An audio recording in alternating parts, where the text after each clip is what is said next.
میں نیکی دعوت کی دھوم میں مچاؤں، عطا ایسا کر حوصلہ یا الہی۔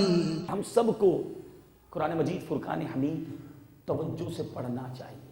یہ ہمارے آقا پر نازل ہوا اور ہمارے لیے پراسپیکٹس آف لائف ہے۔ چیمبر آف کامرس میں لوگ جو یہاں موجود ہیں وہ اپنی چیمبر کے رولز اینڈ ریگولیشن بڑی غور سے پڑھتے ہوں گے کہ فلاں آرٹیکل فلاں رول یہ کہتا ہے۔ جو امپورٹ ایکسپورٹ کرتے ہیں وہ اپنی ایل سیز کو بڑا فالو کرتے ہیں، کوئی ڈسکرپرنسی نہ آ جائے، کسی وجہ سے شپمنٹ نہ رک جائے، ان تمام باتوں کا ہم خیال رکھتے ہیں کہ بھائی تمام ان رولز اینڈ ریگولیشن کو فالو کیا جائے۔ یہ دنیا کے پڑھے لکھے لوگوں سے میں معذرت کے ساتھ ایک عرض کروں گا، کیا قرآن پاک ہم نے پورا تجوید کے ساتھ پڑھا ہے؟ کیا قرآن پاک کے ترجمے اور تفسیر پر ہماری نظر ہے؟ اللہ تعالیٰ نے ہم سے کیا بات کی ہے وہ ہم جانتے ہیں۔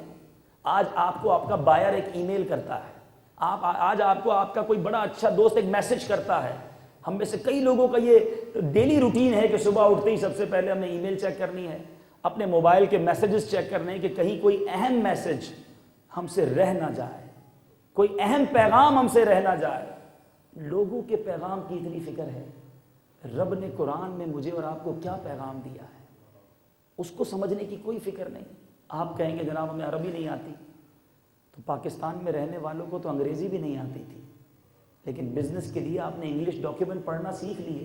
ابھی بھی جو بزنس کرتے ہیں نہیں پڑھ سکتے، اپنے ساتھ ایک اسسٹنٹ رکھ لیا ہے، کہتے بھائی تم پڑھو کیا لکھا ہے، یہ لیٹر، یہ ای میل، یہ جناب نوٹس کیا کہتا ہے۔ میں کئی ایسے لوگوں کو جانتا ہوں جن کو انگلش نہیں آتی، ان کو جب کوئی میسج آتا ہے انگلش میں تو وہ اپنے کسی دوست کو پہلے فارورڈ کرتے ہیں اور پھر فون کرتے ہیں، یار بتاؤ ذرا اس میسج میں کیا لکھا ہے۔ کیوں یار، کوئی انعام تو نہیں ہے، کوئی ضروری بات تو نہیں ہے؟ میسج تک ہم ڈراپ نہیں کرتے، کیا لکھا ہے بتاؤ۔ یہ فکر کیوں نہیں کہ رب نے قرآن میں کیا فرمایا ہے؟ اپروکسیمیٹلی 90 آیات وہ ہیں جس پہ قرآن مجید فرقان حمید براہ راست مجھ سے اور آپ سے بات کرتا ہے، یا ایھا الذین آمنو، اے ایمان والو، یہ کہہ کر مجھ سے بات کی ہے، رب نے آپ سے بات کی ہے۔ کیا پتہ ہے اس میں کیا بات ہوئی ہے؟ اس میں مجھ سے کیا کہا گیا ہے؟ مجھے کس چیز کو فالو کرنے کے لیے دیا گیا ہے؟ آج کاروبار کے لیے وقت ہے، آج فیملی کے ساتھ آؤٹنگ پر جانے کے لیے وقت ہے، نہیں وقت تو رب کا قرآن پڑھنے کے لیے وقت نہیں، اس کو سمجھنے کے لیے وقت نہیں۔ کیا یہ جواب دے دیں گے قیامت کے دن کہ مولا بہت بڑی فیکٹری تھی، بہت بڑا بزنس تھا، بڑا بیزی شیڈیول تھا، اس میں سے ٹائم نہیں نکلا کہ میں قرآن پڑھتا؟ اے مسلمانوں، اگر ہم میں قرآن پڑھنا نہیں آتا تو پھر ہماری زندگی کیسی ہے؟ آج بیسٹ ہونے کی تمنا سب کو ہے، لوگ کہتے ہیں جناب میں بہترین ہو جاؤں۔ آئیے اس سے پوچھتے ہیں جو سب سے بہترین ہے کہ بہترین کون ہے؟ ہو از دا بیسٹ؟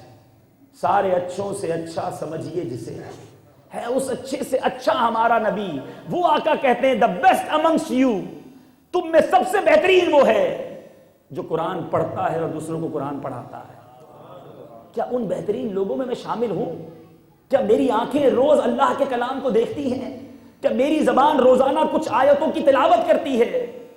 ارے آپ سارا دن اخبار پڑھیں، سارا دن جناب آپ اپنے بکس کو اور دیگر ڈاکیومنٹس کو پڑھیں، کوئی ثواب نہیں۔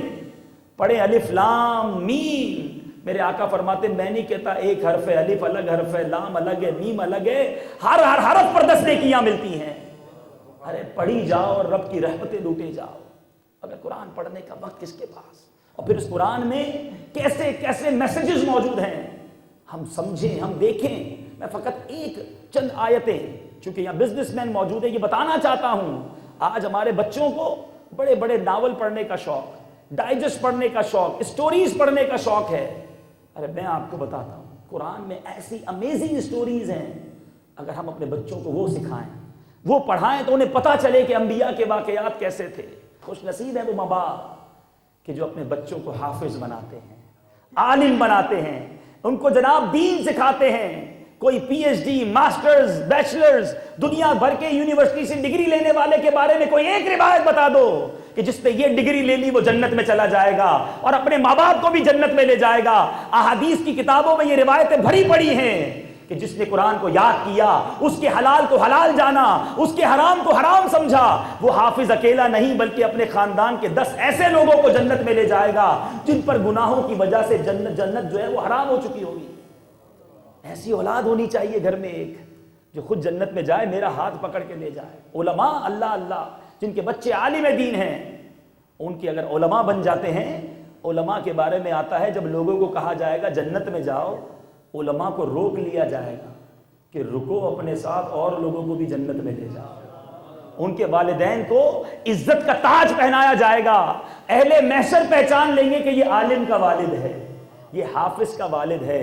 دنیا کی ڈگریاں، دنیا کی عہدے داریاں، دنیا کی منسٹریاں، دنیا کی کوٹھیاں ایک طرف، اور محشر کی وہ عزت ایک طرف، کہ لوگ کہیں گے یہ عالم کا والد ہے، یہ حافظ کا باپ ہے، ارے دیکھو دیکھو اس کا چہرہ کیسا چمک رہا ہے، اس نے اپنی اولاد کو دنیا میں قرآن سکھایا تھا۔ مگر آج ہم خوش ہیں کہ ہماری اولاد دنیاوی تعلیم دی جان سے حاصل کرے۔ میرا بیٹا فرفر انگریزی بولتا ہے، مجھے اس کو دیکھ کر پراؤڈ فیل ہوتا ہے۔ I am not discouraging the studies of Islam۔ میں یہ نہیں کہہ رہا کہ آپ دنیا کی اسٹڈیز نہ کروائیں، دنیاوی تعلیمات نہ دیں۔ اگر شرعی تقاضوں کے مطابق اگر آپ دنیاوی تعلیمات اپنے بچے کو دیتے اٹس اوکے، لیکن یہ تو عقل مندی نہیں نا کہ آپ دنیاوی تعلیم کے چکر میں اپنے بچوں کو اسلام سے دور کر دیں۔ آج ہمارے بچوں کو دنیا کے سائنسدانوں کے نام یاد ہیں، بڑے بڑے فٹ بالرز کے نام یاد ہیں، کرکٹرز کے نام بھی یاد ہیں، ان کے ریکارڈ بھی پتہ ہیں۔ کیا عشرہ مبشرہ کے نام یاد ہیں؟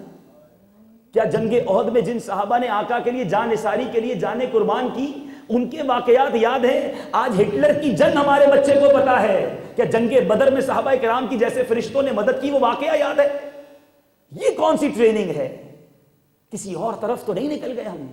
میں نے کی دعوت کی دھوم میں مچاؤں، عطا ایسا کر حوصلہ یا الہی۔